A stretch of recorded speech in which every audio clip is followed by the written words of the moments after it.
The girl I had sponsored for 15 years was holding my husband's arm, standing right in front of me. The car was twisted from the crash and I was curled up, struggling to breathe and unable to speak. Blood trickled down my forehead, blurring my vision. I stared at the two people before me. All too familiar, and my rage made me cough uncontrollably. The phone had long been knocked away, its screen flickering as the evidence of Heroin and Linley transferring company assets continued to jump.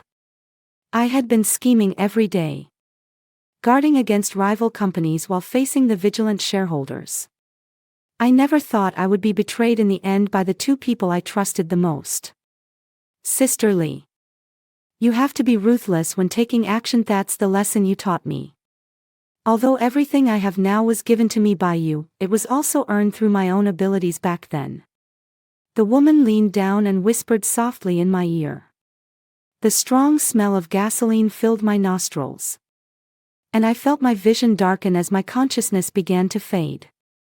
When I opened my eyes again, I was back on the day of selecting impoverished students. Ding! The notification sound seemed to come from a very distant place. My consciousness gradually returned as I looked at the latest message popping up on my phone. Hello, Mr. Liu. This is the student with the most difficult circumstances in our school. If you could sponsor her, she and her mother would be very grateful to you. At the end of the message, 2 photos were attached. In the pictures, a little girl was dressed in tattered clothes, with a pink coat patched over and over again. Her dry, yellow hair was tied together and hung limply behind her head, while her big eyes looked pitifully at the camera. The message was from someone noted as Teacher Wu from Hillside Village. Looking at the familiar scene before me, I realized I had returned to 15 years ago. That day was my 20th birthday. In that year, my small company had finally started running smoothly and earned its first profit. Though not much. It was enough to fulfill a long-standing wish of many to sponsor children in impoverished mountain areas. After much effort, I learned that there was a primary school in Champa Village, She County, with only one volunteer teacher. Due to the lack of road access in the area, teaching materials and supplies were in short supply. So I immediately contacted Teacher Wu, the volunteer teacher, and sent a batch of school supplies and daily necessities. I also said I wanted to select the poorest student to sponsor until they finished college. Soon, I received a reply from Teacher Wu. The last time I saw those 2 photos, my heart ached deeply. I immediately transferred a sum of money, but still couldn't rest easy. So I sent someone to bring the little girl to me. I found her a nanny, enrolled her in a good school, provided for her food and clothing, and raised her for 15 years. Now, looking at the girl's pitiful face, I finally realized that Heroin had been such a good actress since she was a child. In my past life, I treated her like my own sister, sponsored her education, and trusted her enough to let her join the company. It wasn't until discovering that she was too close to Linley that someone was sent to investigate her in secret. The investigation revealed that she had long begun transferring company assets, buying 2 houses each for her mother and brother. Even from the very beginning, she had taken someone else's spot, coming fully prepared. Strangely enough, back then, Heroin's family was considered one of the best in Champa Village, yet she was still recommended by Teacher Wu. And none of the other students at the school objected. Unfortunately, before I could fully investigate, Heroin and Linley colluded to arrange a car accident that killed me. Now that I have a second chance, I must find out what really happened back then and where the little girl who was supposed to receive the sponsorship is. Okay, sorry, Mr. Wu, I've been a bit busy these past couple of days. I'll get back to you later. The message was sent, and the next second I dialed my assistant's number. Book me a ticket to West County, as soon as possible. To be safe, I hired a bodyguard. Slope Village was indeed remote. After getting off the plane, we took a taxi, but the car couldn't drive into the village. In the end, a kind-hearted auntie returning from shopping in the county town gave us a ride to the school gate.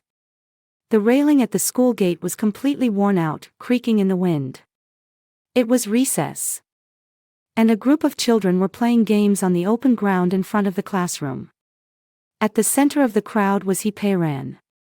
Completely different from the photo teacher Wu sent, at this moment Hee-Pei-Ran was sitting in the middle, dressed in a clean yellow little jacket, with her head held high. A young girl handed her a shuttlecock, but she glanced at it disdainfully. "It's filthy, I'm not playing with it. Let me tell you, I'm about to go live in a big city, and then I'll have lots of toys." Some children nearby immediately chimed in, "Yeah, we heard Teacher Wu say that a big boss from the city is coming to pick up Pei-Ran." "Wow, Hee-Pei-Ran, can we come to the city and hang out with you?" The envious voices of the children greatly pleased Hee-Pei-Ran, pride written all over her face. "Of course, like I said, as long as you don't play with you Pingle, you're all my good friends." With that, the girl let out a loud humph toward the corner. And the children around her followed suit. "Don't worry, none of us play with her anymore. That's right, you Pingle stinks, so we all stay far away from her." The child covered their nose and mouth. Their expression exaggerated. Hee-Pei-Ran suddenly remembered something and stood up abruptly. "Last time, Teacher Wu even made me wear her clothes. You have no idea, her clothes were so smelly." As she spoke, she picked up a stone nearby and threw it toward the corner. "What are you looking at? I'm talking about you." Following the crowd's gaze, I finally noticed the person in the corner, a shorter little girl, who was now shrinking behind a pillar, letting the children throw stones at her. "Stop it!" Seeing a group of children surrounding her, I shouted and immediately rushed into the school, running up to the little girl to check if she was hurt. It was only when I got closer that I realized she was wearing the same worn-out pink jacket from the photo. Thinking back to what Hee-Pei-Ran had said, it seemed she had deliberately worn that outfit to play the victim. As I approached, the little girl suddenly stepped back a few paces, keeping her head down and saying nothing. She just huddled there before us, such a tiny figure. It made my heart soften. I reached out to pat her head, but she stepped back again. "I smell bad." Even though she was far away, the little girl had clearly heard what the others were saying. Before I could say anything, a voice sounded from behind. "Pretty sister, who are you?" Turning around, Hee-Pei-Ran had completely changed her expression, putting on a different face, staring at me with wide eyes. Innocent and clear, anyone who saw those eyes would think they had misunderstood her. "You Pingle, are you okay? We were just playing a game and accidentally hit you, didn't we?" Seeing that I didn't respond, Hee-Pei-Ran approached without changing her expression. Just moments ago, she had looked disgusted, but now she could speak with a face full of guilt, uttering words of concern. Unfortunately, I know her too well. The crueler her actions, the more innocent her expression. "Is Teacher Wu here? Please ask her to come over." Not wanting to get tangled up with a group of kids, I looked around.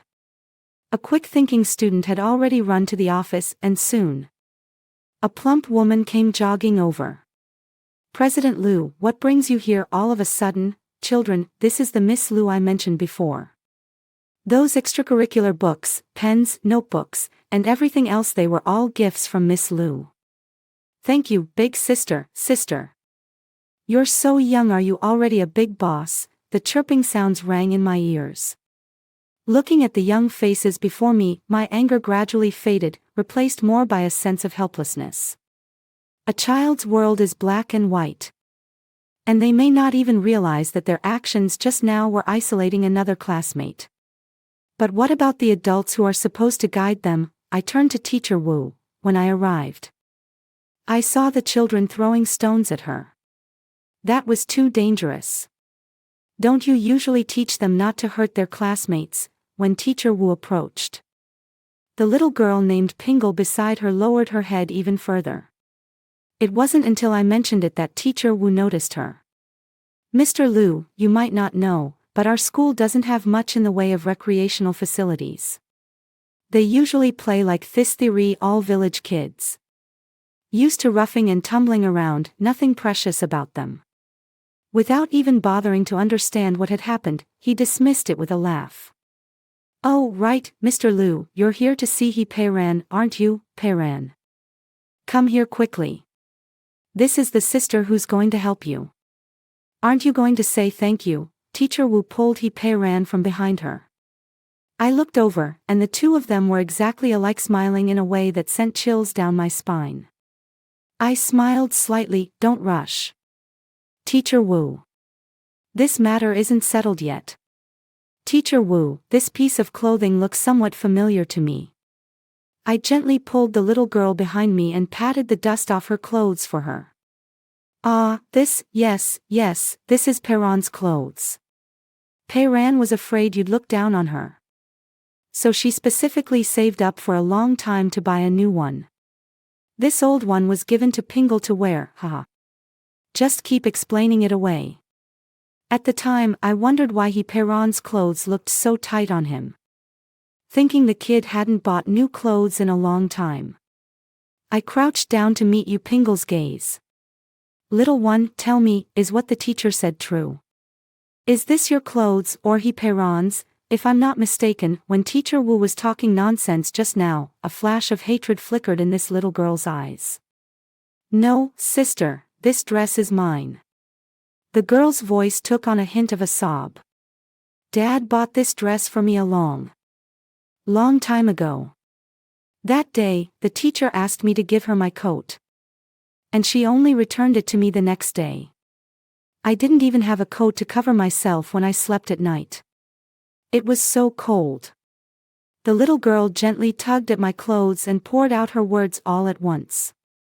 "Cover with clothes? Don't you have a blanket to sleep with at night?" After learning that the temperature had dropped here, I specially had someone deliver a batch of blankets and mattresses.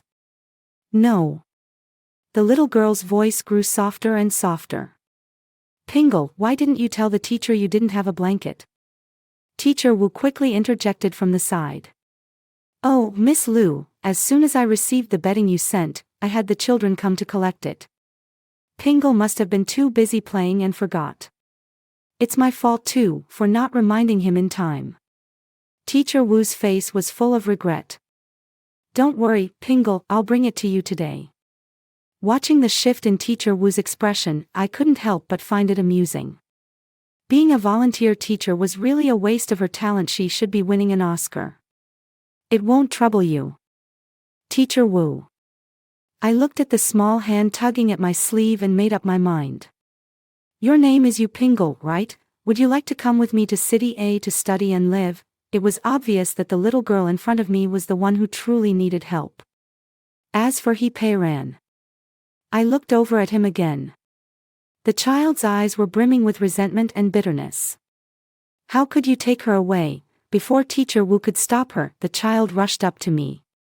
"Teacher Wu said that if I put on her clothes and take 2 photos, you'll take me away and buy me toys." He Peiran glared at Pingle resentfully, making as if to tear off her clothes. I didn't have to waste any more words.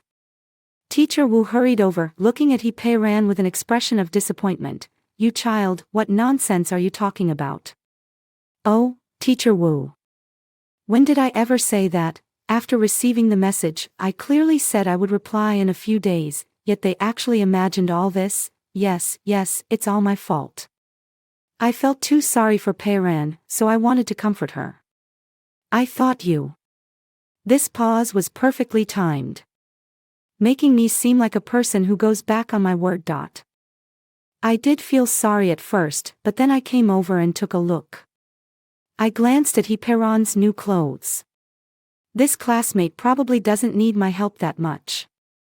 But don't worry, I won't abandon the school children. Winter is coming and I've ordered another batch of down jackets, which will arrive in a few days.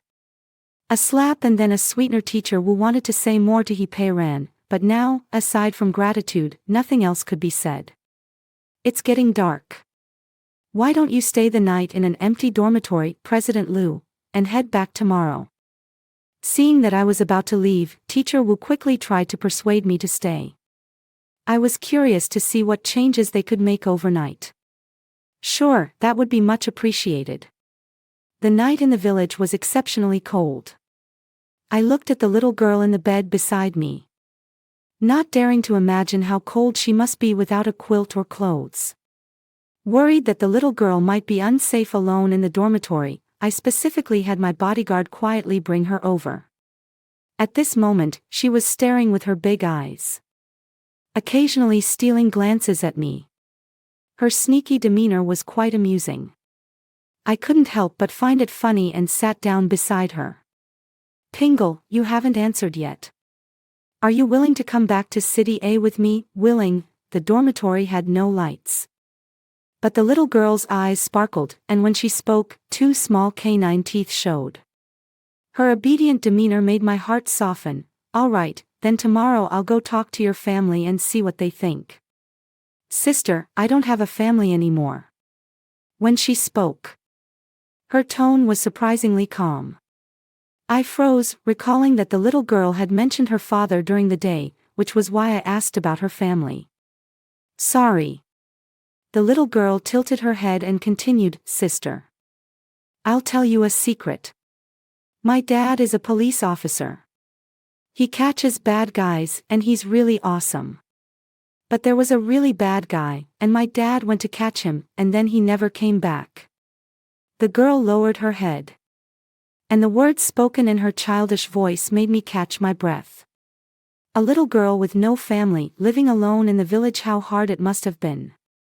No wonder even her clothes were from a long time ago.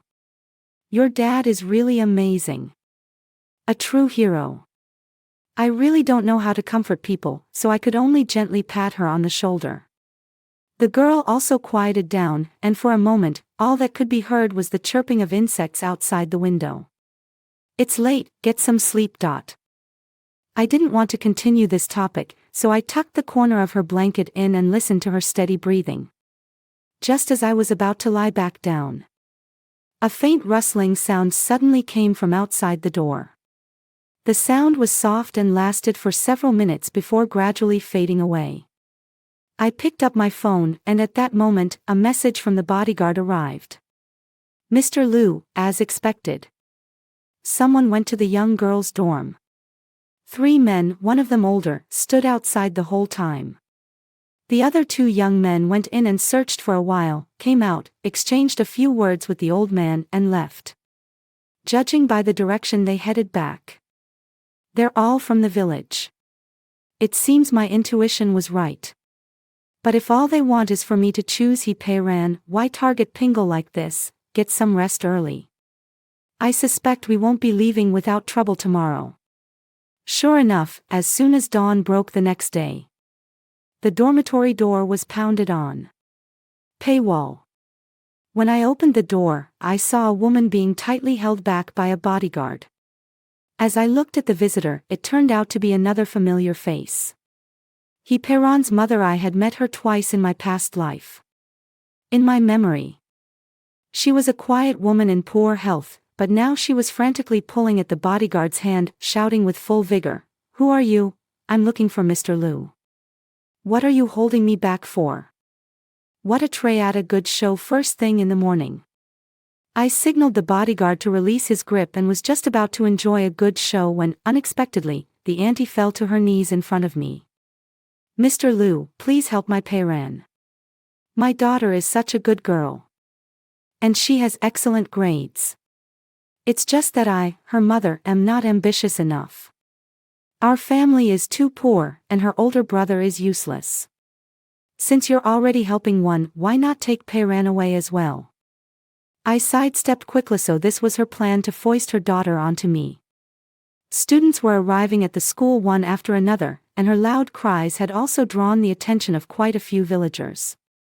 Seeing the crowd growing, she shouted even more fervently, "Mr. Liu. Teacher Wu said you had already chosen our Pei-ran. How can you go back on your word?" Pei-ran was so sad she cried all night. As she spoke, she reached out to grab my clothes, but the bodyguards held her back firmly. I stepped back a few paces and looked at the child beside her. Sure enough, there were heavy dark circles under his eyes. The surrounding villagers also began to chime in, "That's right, big boss. Since you promised the child, you should keep your word. Yes, yes, we usually help take care of you, Pingle. But he ran, now that one's a good candidate for study. What a pity. Help take care. I look at Pingle, who is clearly a head shorter than he ran, skinny as a rail, and the corners of my mouth twitch slightly. But it's strange. It's not that the villagers seem particularly fond of Pingle, yet no one seems to want her to leave. Ever since we stepped out, I've been holding Pingle's hand. Now I can clearly feel her little hand trembling slightly in my palm. Looking ahead at the faces before me, I feel nothing but irritation. Let me be clear first, I haven't agreed to anything yet. I tightened my grip on Ping Li's little hand. Right now, I have two plans. I believe in fate, and I feel like I have a real connection with Ping Lo. So either I take her back with me. Of course, I won't abandon the children at the school either.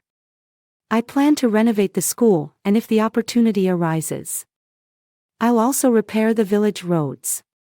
As soon as he mentioned road repairs, the noisy crowd fell silent. Or I leave now and go find my fate somewhere else. Everyone weighs the pros and cons. The dilapidated teaching building should have been renovated long ago. And if the village roads could be repaired, it would be more convenient to reach the outside world. The person in front of me started muttering under their breath again. I wasn't in a hurry, so I just watched. Since you have a connection with President Lu, Pingle, you must be obedient when you go to City A. One person spoke up, and several others chimed in agreement. The tide of opinion shifted in an instant. You, village chief, you must do right by my family, seeing that no one around was speaking up for her. The auntie tugged he ran and walked back, stopping in front of an old man. Boss Lu, that's the old man from last night, the bodyguard whispered in my ear. How curious, what secret could Pingle have that would make the village chief come in the middle of the night to steal a child? Fancy meeting you again, village chief. Just as the village chief was about to speak, I greeted him with a smile, my tone like that of an old acquaintance. Amid the village chief's puzzled gaze, I continued, but chief, it's better to get to bed early and avoid staying up late from now on. From a distance, I could only see the village chief's beard quivering constantly. The ant was anxiously whispering non-stop in his ear, while he kept his head down, his expression unclear. Mr. Lu, the car has arrived at the village entrance, the bodyguard said as he put away his phone. I averted my gaze, leaned down, and looked at Pingle. Is there anything else you need to bring? The little girl shook her head. Her dormitory was indeed empty, with nothing in it. I took one last look at the crowd, then turned and left, holding Ping Li's hand. I'm getting on the plane now. We'll talk when I get back to the company. By the way, make sure to investigate this matter thoroughly. I sent a message to my assistant and turned to see the little girl looking nervous. When she noticed me looking, she gave me an embarrassed smile. Sister, this is my first time on a plane. Very soon, just a short flight and we'll be there. What do you want to do after we go to City A? Pingle, in my past life, after taking He-Ran back, she stayed at home for 2 whole days, playing with all the toys, and then started clamoring to go to the amusement park. At that time, the company was busy, and I suggested letting the nanny take her, but she refused, insisting that I take her myself. I just thought she was in a new environment and lacked a sense of security. So I went along with everything she wanted. I don't know. The little girl in front of me tilted her head and thought for a long time, then shook her head. Sister, you're amazing. You're so young and already a big boss. Can I become a big boss too someday? The little girl's serious expression was so adorable that I mimicked her tone. Why do you want to be a big boss? Then I'd have money, and with money, I could buy lots of things for others, just like you bought us books and blankets. Sister. The little girl had completely lost her nervousness, her eyes full of longing for the future. Pingle means to say that in the future, she wants to help others, right? Yes. Her obedient demeanor made me unable to resist patting her head again. That doesn't necessarily mean being a boss. No matter what kind of person you become in the future, you can always do what you can to help others. The little girl nodded as if she understood. But soon her attention was drawn back to the scenery outside the window. Pingle, Pingle, peace and joy. Did her family give her this name hoping for a life of peace and smoothness? Then let me be the one to fulfill it. Thinking of her father, my heart ached once more. According to Pingle, the young police officer tragically lost his life while on duty. Wait, I suddenly realized what exactly was strange. If what Pingle said is true, that her father died in the line of duty, then there should have been a pension. But Pingle never mentioned this money. She probably had no idea it existed. Where did the money go? Thinking about the village chief, the teacher, and the strange behavior of the villagers, I came up with a bold guess. Back home. I gave the little girl a simple tour of the place and let her explore on her own. When I came out of the shower, I saw her sitting obediently on the sofa, tiny and curled up, watching a cartoon. The aroma of food wafted from the kitchen. And the little girl occasionally chuckled at the cartoon. What a warm and lovely scene. If only no work messages had come in. Staring at the string of questions on my phone, I grumbled my way to the study and answered them one by one over the phone.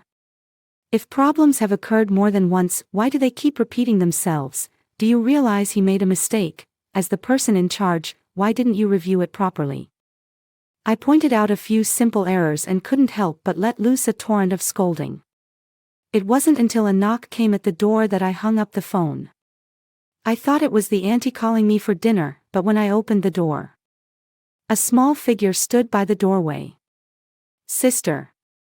Time to eat. I was indeed a bit loud just now.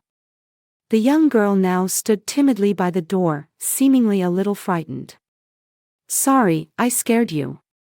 There are some small work issues I need to handle. Ping Lu. Go ahead and eat first.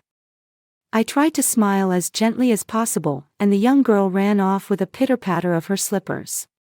Just as I was about to sit back down, the pitter-patter of footsteps came running back. Sister, I will study hard, and when I grow up, I'll come to help you. Her little face was troubled, as if blaming herself for not being able to help. I laughed at once, then froze. I had heard similar words before, in my past life. It was when Pei Ran came to my study after graduating from university.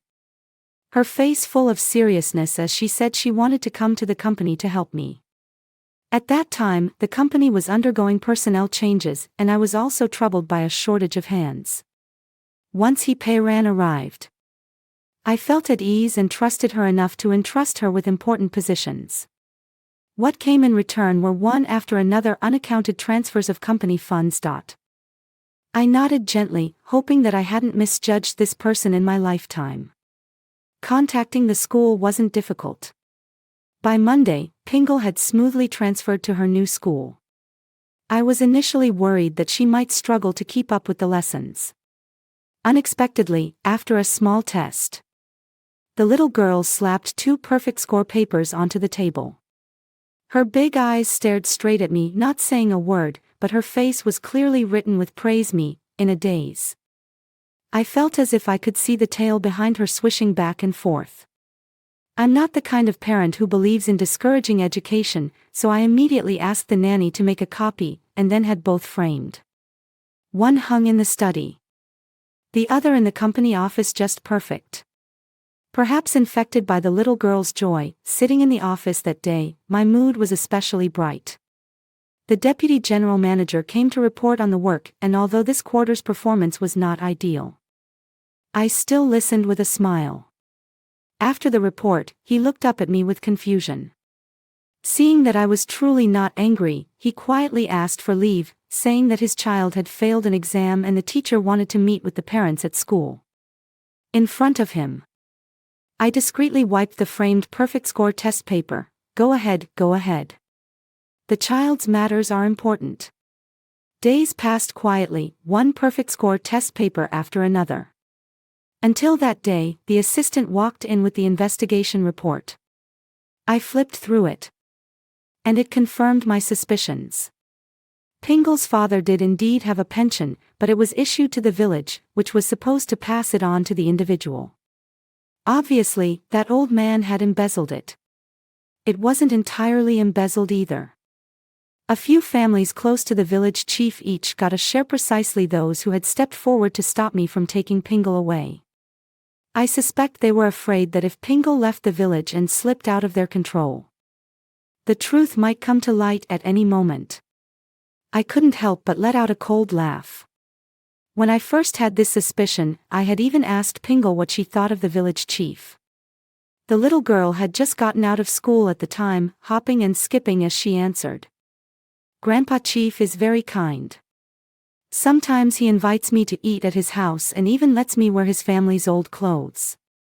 Ha, the tricks that originally belonged to Pingle's money, yet he pretends to be generous by giving alms. Thinking about how the little girl has been deceived for so long, still foolishly feeling grateful, anger surges straight to my head. Contact the lawyer.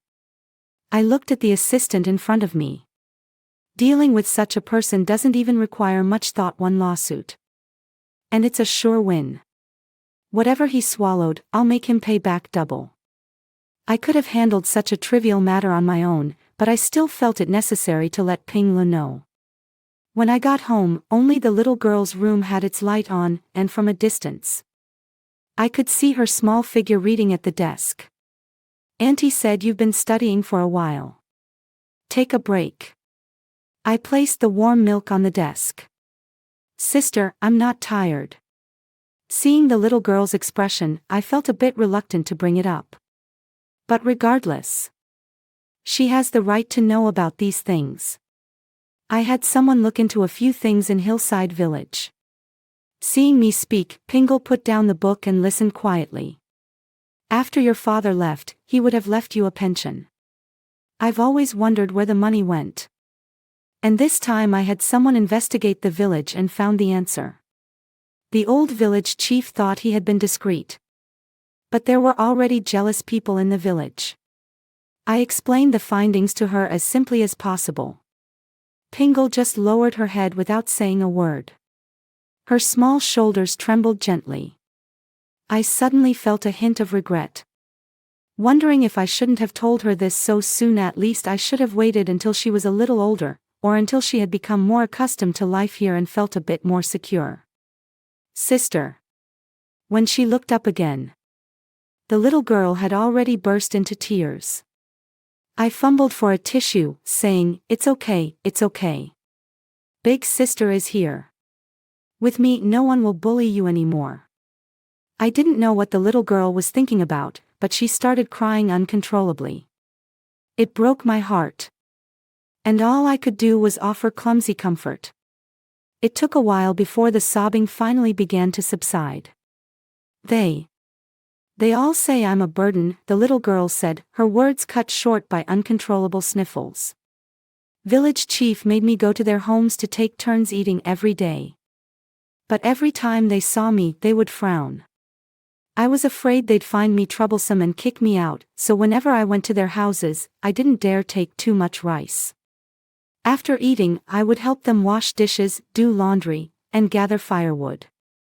The room was completely silent. Pingle lay on my shoulder, whispering softly, the emotions she had suppressed for so long finally bursting out that night.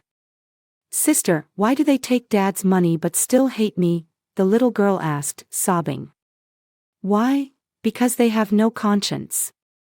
Because they are insatiably greedy. The mere sight of Pingle fills them with a guilty conscience, making them wish she would vanish from the world so they can truly rest easy using that money.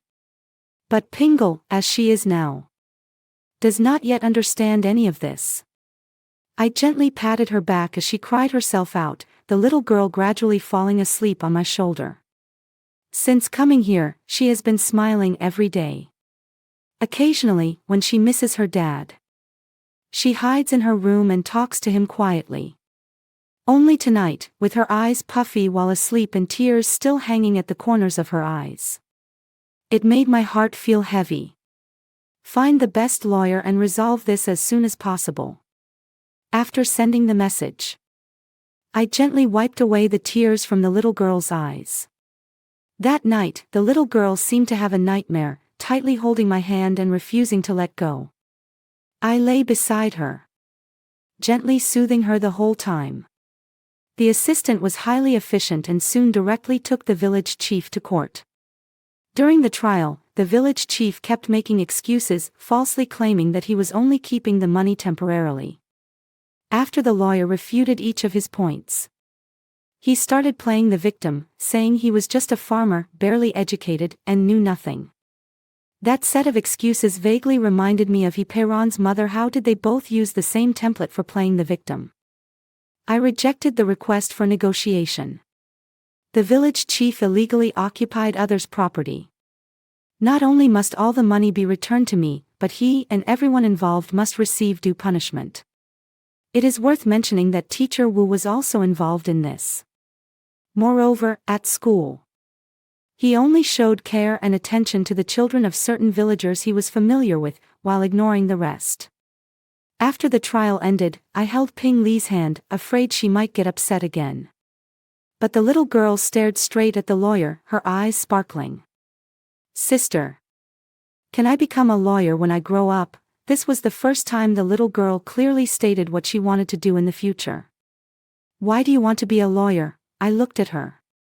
"The lawyer's sister is so amazing."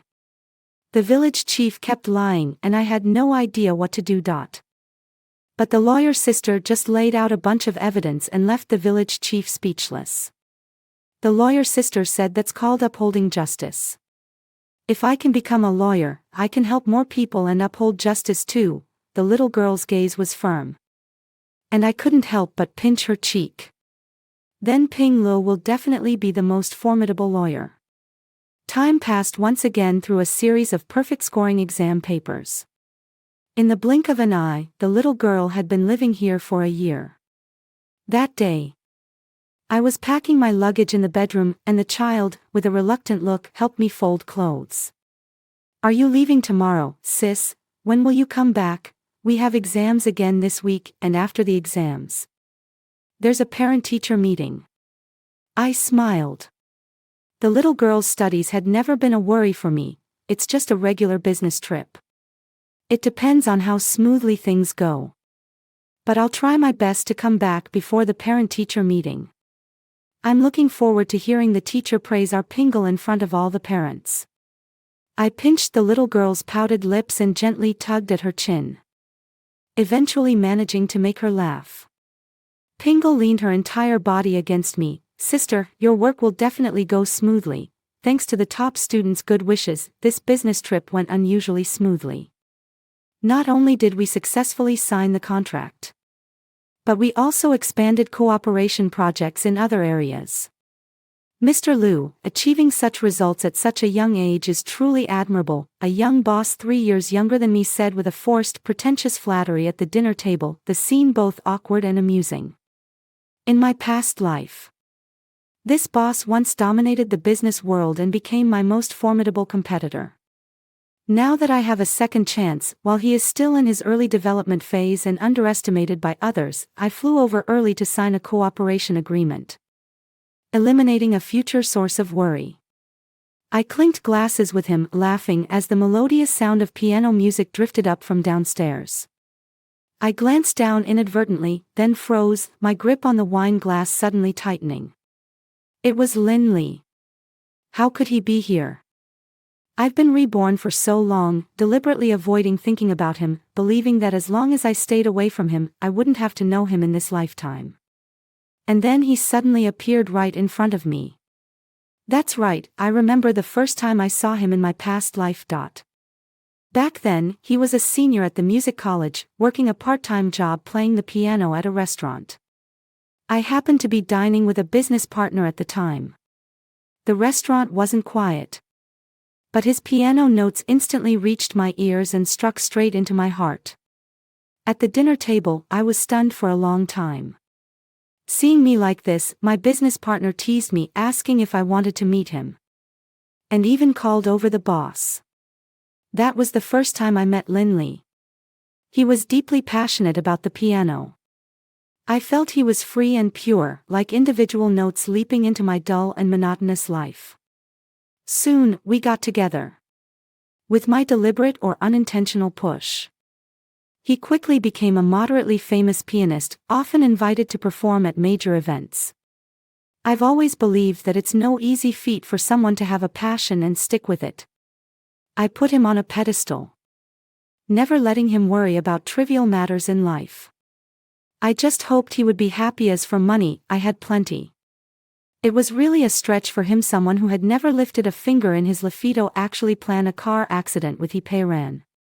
Resolutely jump out of the car just before the collision, and then stand before me with his arm around ran. The recordings and surveillance footage I had uncovered, showing him flirting and romancing ran, also slapped me hard in the face. My eyes gradually reddened as the resentment, unwillingness, and mockery I felt at the end of my last life, trapped in the car with no way out, all surged back into my heart. Seeing my grim expression, my boss followed my gaze. "Does Mr. Liu not enjoy listening to him play the piano? Then I'll have him step down." Chi Ning waved his hand, and soon someone downstairs called Lin Yu away. In an instant the restaurant fell silent. I suddenly laughed. The same scene, only with a different choice on my part. From now on, perhaps I will never have any further interaction with Lin Yu. And our fates are rewritten at this very moment. In this life, I will keep my eyes wide open and will no longer trust anyone lightly. Thinking of this, I suddenly felt much more at ease. Amid the clinking of glasses, I received a message from Pingle. Just then, Chining raised his glass and was about to say something when I looked up and said, "How did you know my sister came first in the class again?" Since I needed to rush back for the parent-teacher meeting, I only stayed one extra night in City B and left in a hurry the next day. I didn't expect to receive Auntie's call right after I got on the bus. "Mr. Liu, something terrible has happened. Ping Lu left home early this morning. But the teacher said she still hasn't arrived at school." Auntie's anxious voice came through the phone, and I panicked in an instant, hastily pressing for more details. I asked the driver, and he said he saw Ping Lu enter the school. How could she suddenly disappear like this? Pingle never plays around. She goes to and comes back from school on time every day, unless someone deliberately takes her away. Thinking of this, I broke out in a cold sweat and was about to call the police when the phone rang again. 5 million in exchange for you, Pingle. Or else you'll never see her again. The man deliberately lowered his voice. I tried to recall, but I really couldn't think of anyone I had offended recently. Oh, right, there's location tracking. The watch I bought for Pingle at the beginning of the year has location functionality. I hope Pingle is wearing it today. I open the app and see a little red dot moving slowly. Thank goodness. I let out a sigh of relief. Knowing where he is makes things much easier. I sent the phone recording and the location to the police, and they quickly tracked down the other person's information. He hung. When I heard that name, I was momentarily dazed. My memory of him still stuck on that honest and simple man from my past life. He was the one the aunties called Perron's useless brother. But in this life, I had no connection with him at all. Why on earth would he kidnap Pingle, with the location known? The police quickly tracked down the place, an abandoned factory surrounded by overgrown weeds. He had no time to react before he was pinned to the ground by the police, and the 2 men with him were also arrested. When I arrived, I heard the man, his face flushed red, shouting angrily, while Pingle was shielded behind the police. "Sister." When she saw me, the little girl quickly ran over. I immediately pulled her into my arms and checked if she was injured. "You damn woman, it's all your fault. If it weren't for you, I wouldn't be in so much debt." Seeing it was me, he pinned down by the police, struggled desperately. "Bro, if you're sick, go get treated. What the hell does your debt have to do with me?" Seeing a few scrapes on Pingle's arm, my eyes reddened and I cursed back. If you had taken he ran away back then, would I still be worrying about having no money? If I had money, would I have to borrow from others? He seemed to have been drinking. His mind completely clouded. That one remark made me laugh in exasperation. What did my money have to do with him? We found out. He is a gambler. Deep in debt with no way to pay it off. He was probably desperate and thought of kidnapping as a threat. A police officer approached from the side, holding a file. I suddenly remembered that during this time in my previous life, he said her brother was seriously ill and needed a large sum of money for treatment. I glanced at the medical report and, without thinking much, transferred the money to her family. So this guy just used it all for gambling. Seeing the police closing in, he suddenly snapped to his senses. No, officer, this has nothing to do with me. It's my mother. She made me do it all. The officers exchanged a glance and continued their interrogation. A few days later, I got another call from the police. He and her mother had both been brought in. When I pushed open the door and walked into the police station, the old lady was lamenting to the officers. Just tell me, she's such a wealthy boss. Helping one person is helping. Helping two is still helping. It's just one more mouth to feed. But she just refused to take Peiran in. If she had brought Peiran along in the first place, none of this would have happened. The moment she spoke, her face was full of grievance. As if she was talking about a heinous criminal. The police officer across from her was also speechless, putting down the pen in his hand. Ma'am, as far as we know, Miss Liu paid out of her own pocket to renovate the elementary school and also fixed up several old houses in the village. You're really pushing your luck. What do you know? She has money. And no one forced her to do these things. She's just trying to do good deeds and earn a good reputation, right? Now everyone praises her for her kindness.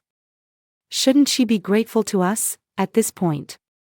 Even the police officer couldn't be bothered to continue. The woman was completely immersed in her own world, and whenever she was questioned about the kidnapping, she would just start complaining. It was not hard to tell from her evasive eyes that she definitely knew about the kidnapping and would sooner or later face the consequences. However, it was Peiran sitting off to the side who caught my attention. The last time I saw her, the child's eyes were full of resentment, glaring fiercely at Pingle, but now she sat quietly on the side, not saying a word. Sister as the one involved, Pingle was also brought over and headed straight toward me as soon as she entered the door. Unexpectedly, the child sitting nearby suddenly stood up. It's all your fault. All of this was supposed to be mine. Over the past year or so, I have poured a great deal of energy into raising the child, carefully feeding her every day until Pingle finally gained a bit of flesh. Not only that, but I also became engrossed in a real-life dress-up game. Now, Pingle looks completely different from when I first met her. Peiran shouted and charged toward Pingle. I quickly pulled the little girl behind me. The police quickly reacted and pinned Peiran down. What did she mean by that? Was it just my own long-held fantasy? Or had she also been reborn and knew something? I stared at Peiran's face. At that moment, her expression was ferocious, and she glared at Pingle with a look that was nothing like that of a 10-year-old child.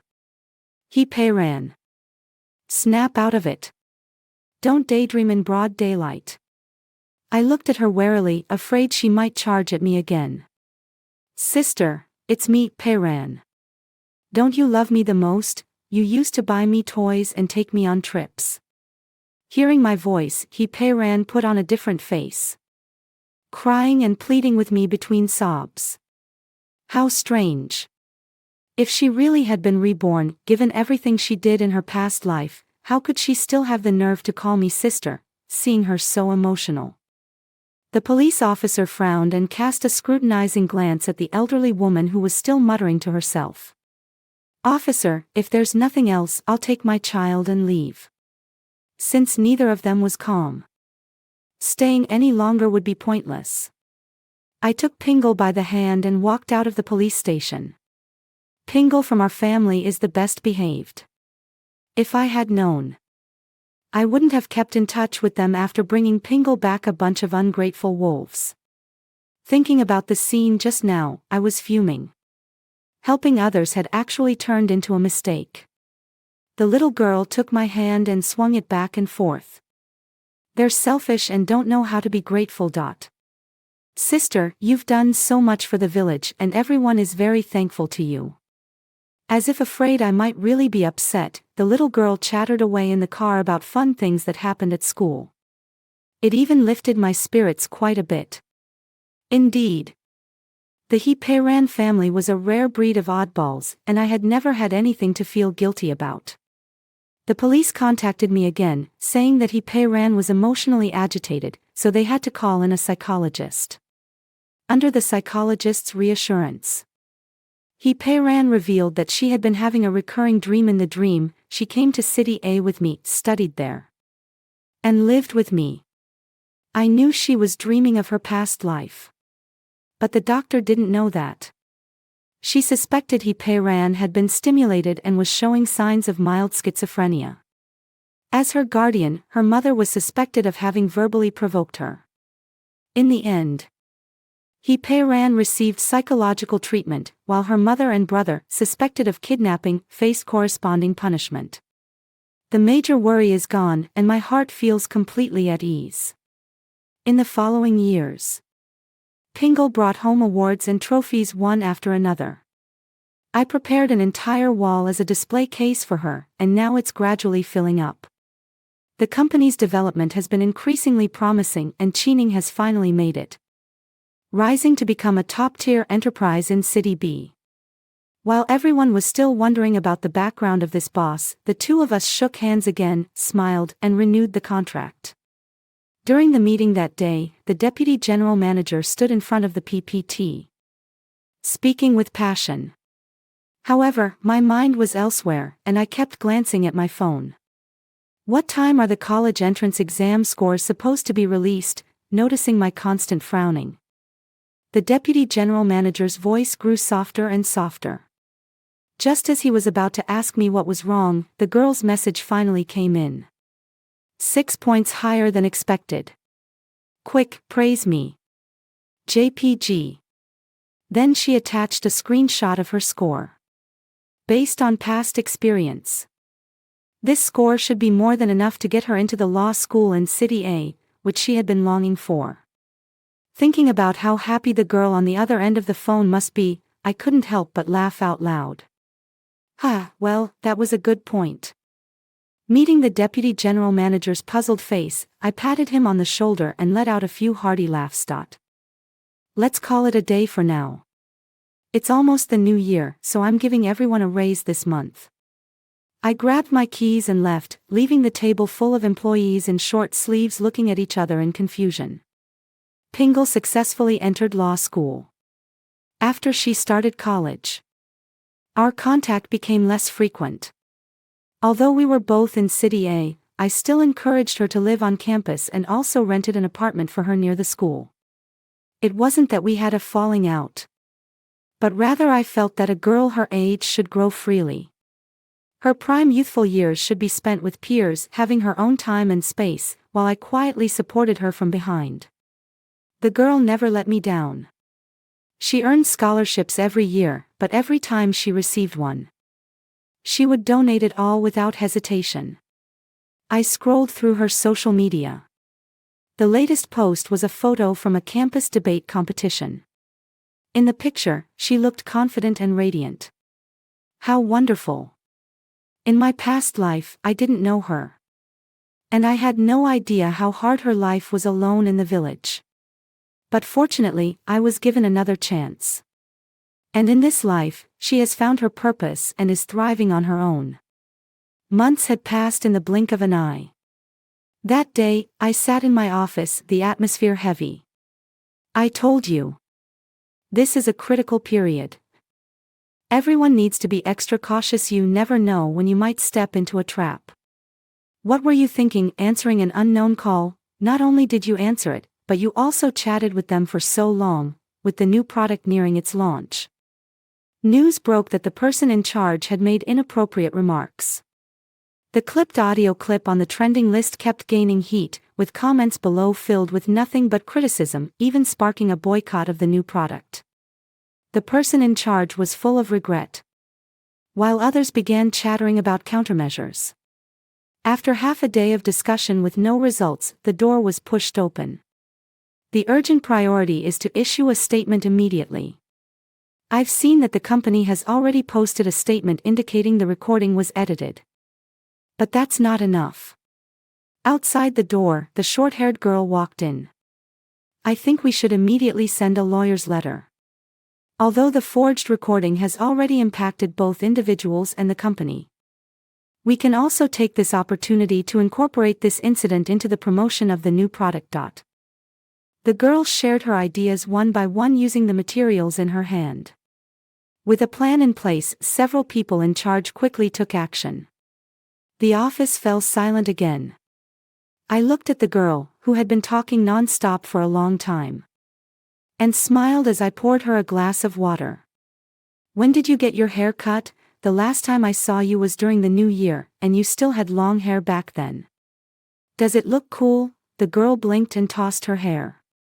Compared to her long hair, she looked much more sharp and capable with a short cut.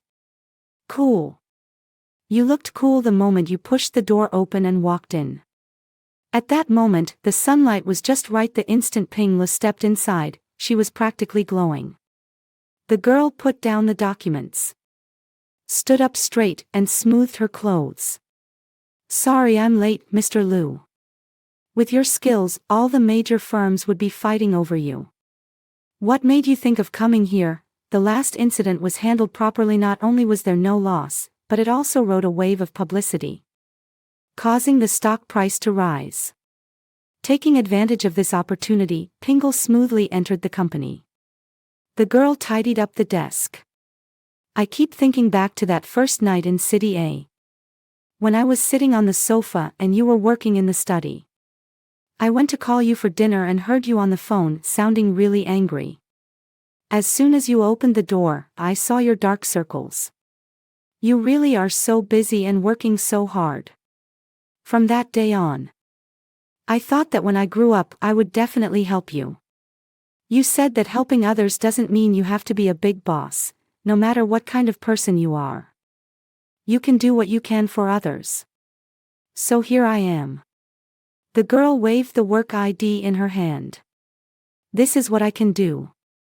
My eyes stung and I quickly turned around. After work, I took the little girl out for dinner. Passing by a three-way intersection, I stopped the car. What's wrong? Sis, can you park here? The little girl looked at the surveillance camera in the distance. Yes, and that camera is broken. On this day in my past life, my memories stop right here. It's been a long time now. I don't remember much about what happened that night. I only vaguely recall that Peiran leaned against Lin Li's arms and smiled to comfort him. Don't worry, brotherly, that surveillance camera is broken. I smiled. My fate has already taken a completely different turn from that of my past life. This year, I am 35 years old, having known Pingle for exactly 15 years. In these 15 years, there have been people who expressed their affection. But my mind was entirely on my child and work. Even when I occasionally had free time, I preferred to enjoy life alone.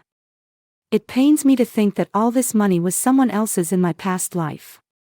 For this year's company team building event, I chose the Hillside Village. With my help, the roads in Hillside Village became accessible, and thanks to its advantageous geographical location, it has attracted many entrepreneurs over the years. Now, it has become a tourist destination, with homestays and farm stays flourishing everywhere. I want to take the little girl back to see it again. When we set off, Qi Ning showed up at the company gate in his flashy sports car. As the passenger window rolled down, a large bouquet of roses came into view. Qi Ning lifted his sunglasses and looked at me. I'm heading that way anyway. Want a ride? City B and Slope Village are in completely opposite directions. I really can't figure out which route could possibly be on the way. I looked at the man. Over the years, Chi Ning has always been by my side and has confessed to me more than once. Even though I've repeatedly made it clear that I don't want to get married, he still refuses to give up. I turned my head and caught Pingle covering her mouth to stifle a laugh. Maybe it was the nice weather today. Or maybe I was just in a good mood suddenly. Chi Ning didn't seem so bad to me. Alright, but bro, do I have to hold these flowers for 3 hours? The sports car was way too small. I craned my neck to look inside and couldn't find any other place to put the flowers except the passenger seat. Why don't you take my car? It's bigger. I gestured with my chin, showing him the van I had just borrowed. Hearing my voice, Chi Ning was slightly taken aback, then got out of the car with a goofy look, holding the flowers as he quickly followed. Wait for me, sis. I deliberately quickened my pace and got on the bus, smiling as I rolled down the window. Outside the window, the little girl was pouting as she ran toward me.